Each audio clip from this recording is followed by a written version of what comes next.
The 5 ways you are disengaged from. In terms of your dynamic with the narcissist, dependent upon your status within the fuel matrix, it may be the case that you're treated like a shelf appliance. You're picked up and you're put down as and when the narcissist needs you. And that's applicable to anybody who is a secondary source, whether intimate or non-intimate. You may have just a one-off interaction with a narcissist. You're a tertiary source. Or you might have frequent, intermittent interactions with the narcissist, but they are low level and short in duration, and therefore you are a tertiary source having those intermittent interactions with the narcissist. You may be the primary source, and say that you spend a lot of time with, or more usually live with, the narcissist. Whatever position you occupy, the narcissist can disengage from you, or as some call it, discard. Disengagement is most common with the intimate partner primary source. It can happen with secondary sources, but it is less common. You're more likely to be put on the shelf, and we deal with another secondary source. And then we come back and take you off the shelf at a later juncture. But secondary sources can be disengaged from. We can also disengage from a tertiary source. Again, that is unusual. Where we do disengage from you, there are 5 ways that we do it. Remember, this disengagement is not final. There is no such thing as a final disengagement. And if you want to understand more about that, listen to my video about the final disengagement. So, when there is disengagement, the end of the road, or so you might think. But this is just a cessation of the current involvement. Hence, that is why it's disengagement. It's actually temporary in nature. And there is every chance that we will come back at a later juncture. It could be several weeks, several months, even several years. When we bring the current formal relationship to a halt, i.e., we say we don't want to be in a relationship with you anymore, we terminate the friendship, we end the working relationship, etc., there are many ways we achieve this. But we will, at some point, subject to the Hoover trigger and Hoover execution criteria, return ready to Hoover. And therefore, the concept of a discard is really just a temporary act. The act of disengaging from you can occur in many different ways, but they all belong to one of 5 different ways of disengaging from you. We narcissists are creatures of economy and conservation of our energy, and thus we do exhibit repeated and patterned behaviours. We are, though, however, not so intransigent as to adopt differing methods of disengagement, should the occasion merit it. These differences may manifest from victim to victim, or you might find yourself on the receiving end of several variants of disengagement from our kind. Whatever they may be, you will find the method used will belong to one of these 5 ways of disengaging from you, and therefore it is important to recognise them. Number 1, the vanishing act. This is the most popular form of disengagement by the narcissist. As far as you were concerned, we were both in a relationship. Admittedly, matters had been difficult, if not downright awful, for some time, punctuated with periods of respite. But now we have just vanished. You cannot get in contact with us.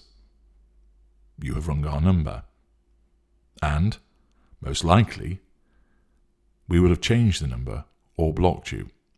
Or occasionally, if that has not happened, our number will just ring and ring.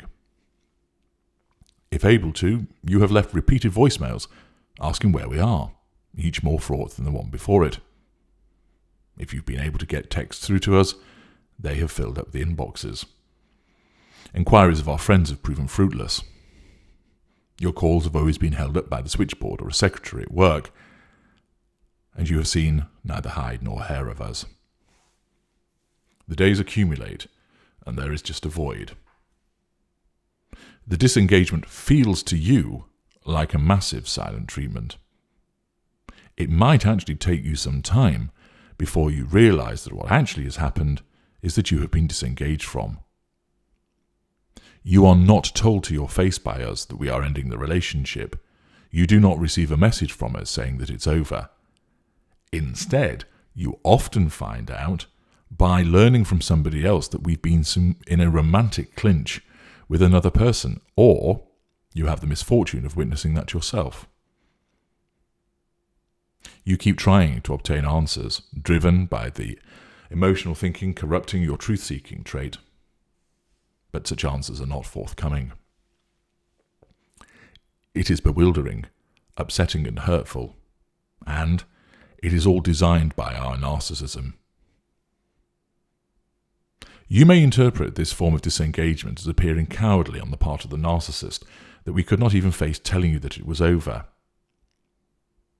In effect, it's got nothing to do with that, and instead all about the assertion of control over you by forgetting about you.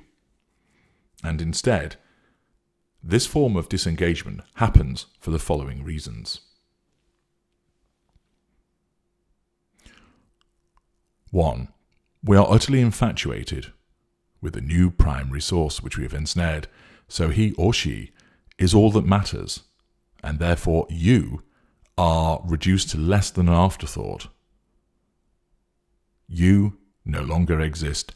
We have pushed you off the table, so you've fallen into oblivion. You are, in effect, deleted. If you're not the primary source, but a secondary source, it may be the case that we have a new primary source, and therefore you fail to be promoted. And because we are now being faithful to this primary source, you also have been disengaged from as that secondary source. More commonly, you would be put on the shelf, but disengagement can occur. And again, the reason that you've not heard anything is because we have no sense of accountability to you, no sense of obligation, no emotional empathy, and a sense of entitlement to do what we want. And therefore, we are engaging with the new primary source, and you have been shoved to one side.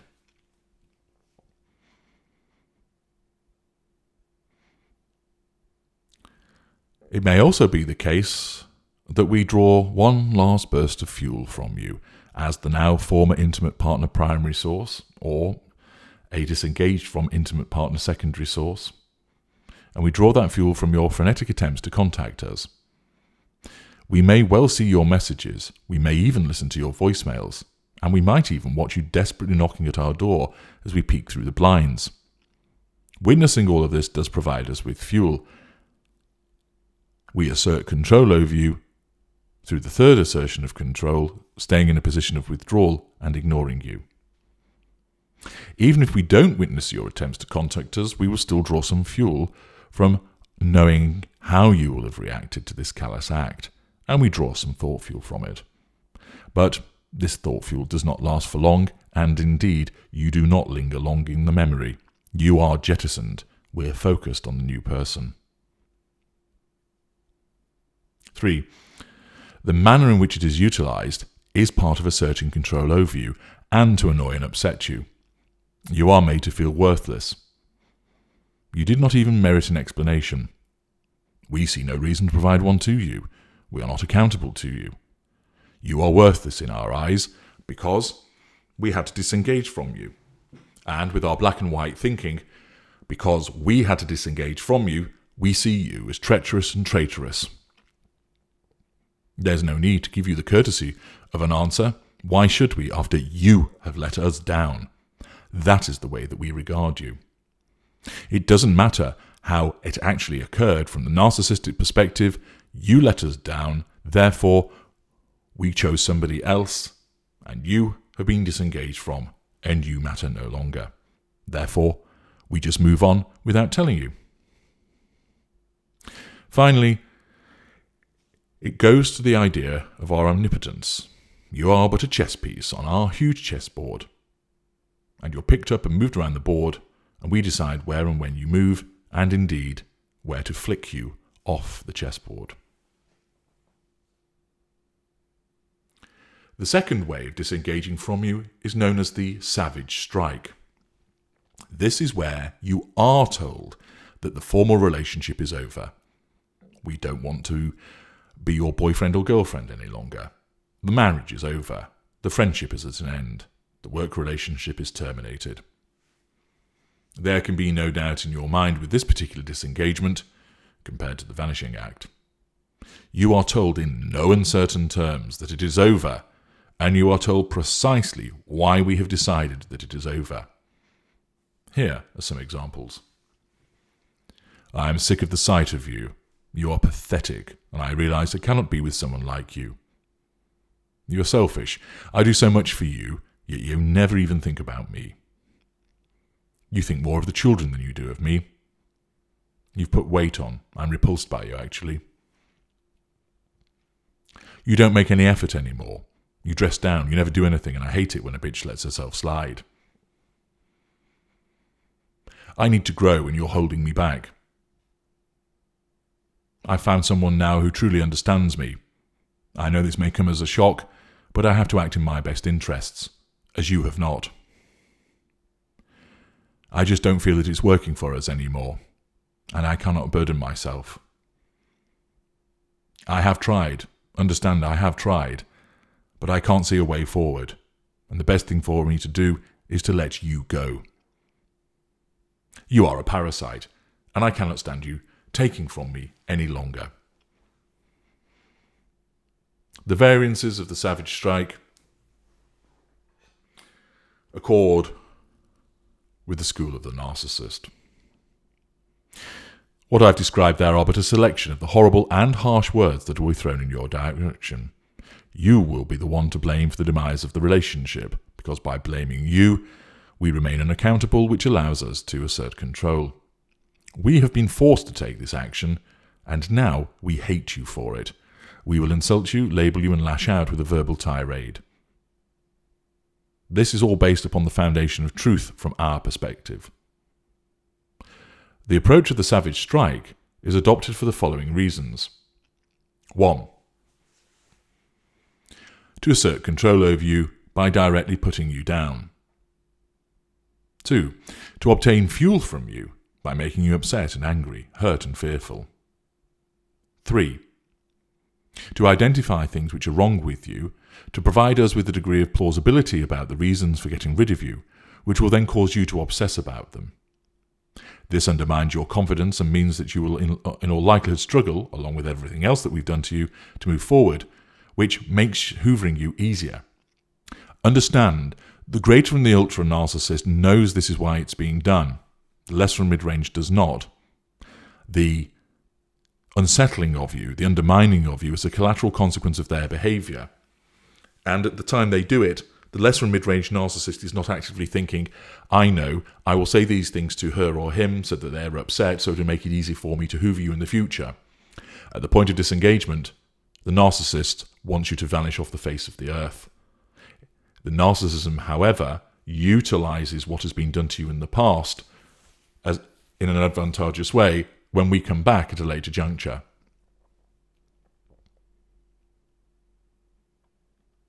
For if you make changes based on our insults, then when we hoover, we see this as underlining our power, because, in our world, you've acted on what we have said to you. Again, the greater and the ultra will recognise that at the point of saying this, the lesser and mid-range will not. 5. There may even be some early triangulation by us comparing you to the new primary source if we decide to twist the knife and tell you that we're leaving you for somebody else. Not all narcissists will do this, but some will. The third way that we disengage from you is the wedge. This disengagement is so called because it is intrinsically designed to keep the door well and truly open for our return and an easy hoover at some juncture. It lacks the viciousness of the savage strike, but also applies doubt in the same way as the vanishing act. But you will at least know why, or at least you'll be given some suggestion as to why it is at an end. Understand that when the greater and the ultra utilize this, it is done with the knowledge of using the wedge to keep the door open for a potential hoover some way down the line. The lesser and mid-range narcissist does this not intending to hoover, but it is a function of the narcissism by asserting control over you in this manner at that point that allows the hoover at a later juncture. So the way that the lesser and mid-range narcissist asserts control over you at the point of disengagement, by using the wedge, has a collateral consequence unknown to the conscious mind of the lesser or mid-range narcissist. Namely, the form of words and the manner of it leave the door open. The lesser and mid-range narcissist has no intention of coming back to you, but the narcissism, as this autopilot self-defense mechanism, operates in this way primarily to assert control over you in the now, but with the collateral consequence of creating something that the narcissism can capitalize on at a later juncture.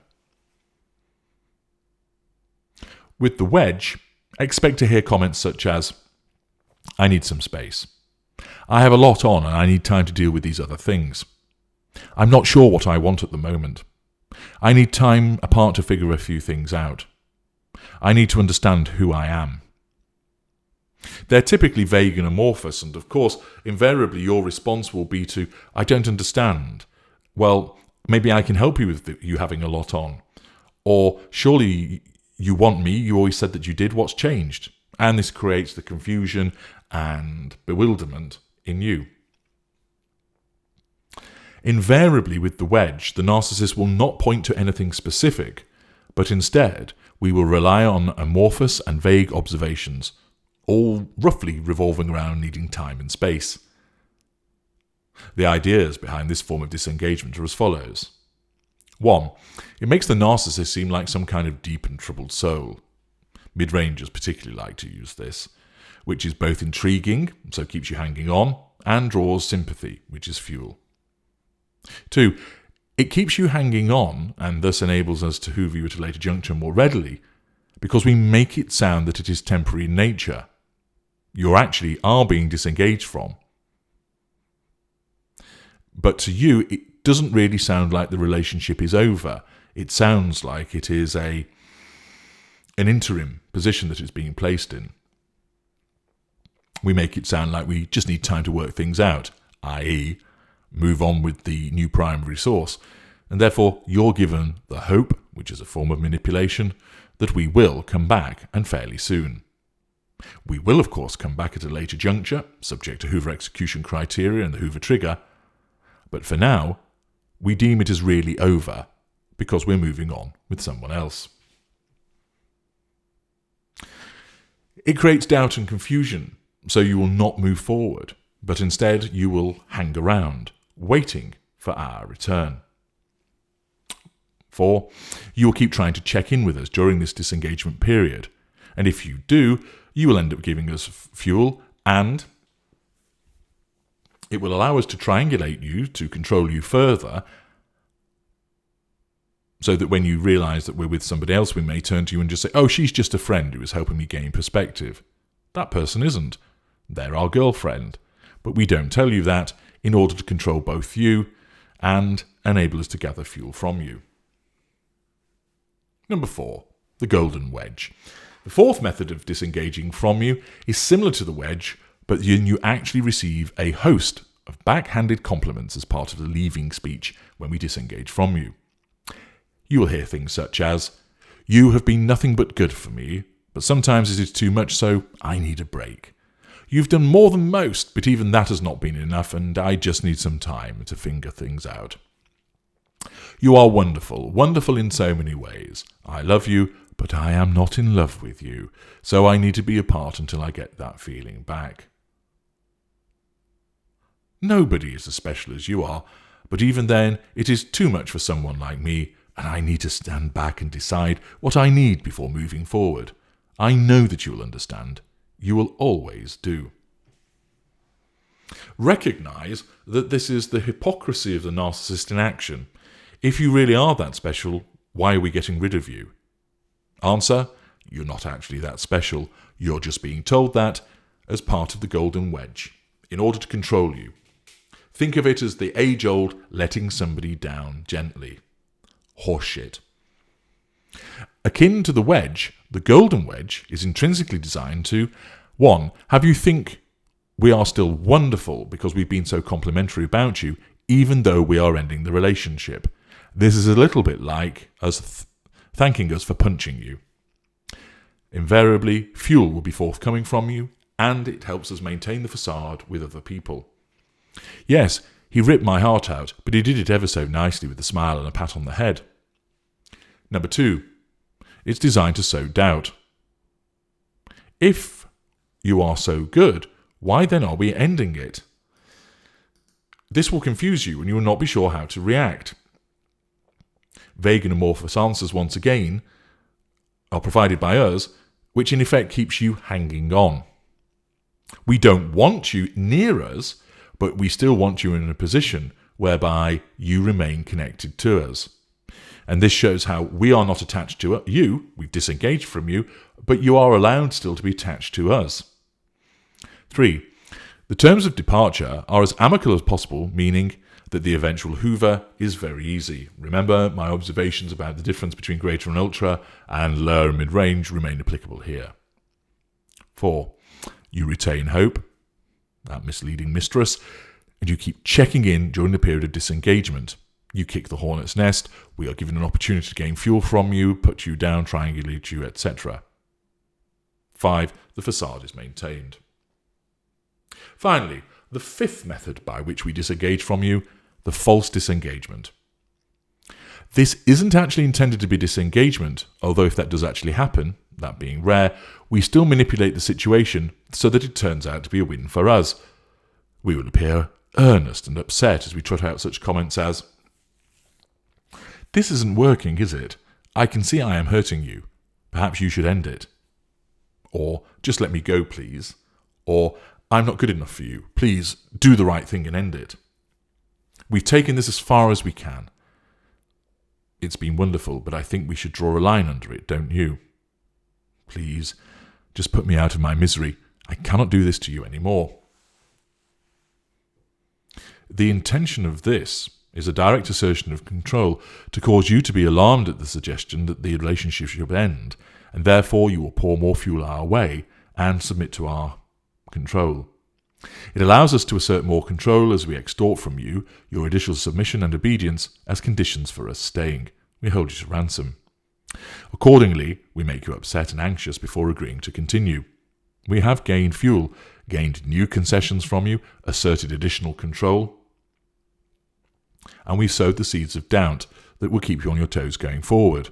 You feel that you're walking on thin ice. You need to behave yourself in case we change our minds. If in the rare event that you do actually end the relationship, then that is not a concern to us because we suggested that you do it. Therefore, it remained within our control. And therefore, where the false discard is utilised, there will be somebody waiting in the wings, near to fruition, so that if you happen to act on what we say, we just move over to them anyway. Accordingly, it is a win-win for us. We use the false disengagement as a means of controlling you. You try harder, we get what we want, or you accept the suggestion, you end it, although it's actually us ending it because we made you do the ending, and then we move on to somebody else. Of course, what we can do, where it suits us, is to tell all and sundry that you ended the relationship. And the narcissist can say how badly hurt he or she has been, and that the narcissist can seek sympathy from other sources, cast you as the villain, assisting any smear campaign that's in place, and then the narcissist can engage with the new primary source in the knowledge that you're the one that ended it. so that the narcissist is free to move on with whoever they want. Conveniently, of course, forgetting that the narcissist had this person already lined up, and we pressed your finger on the trigger which killed the relationship. So, when disengagement occurs, however so it does, it will fall within one of these 5 methods of disengaging from you. I'm H.G. Tudor. Thank you for listening.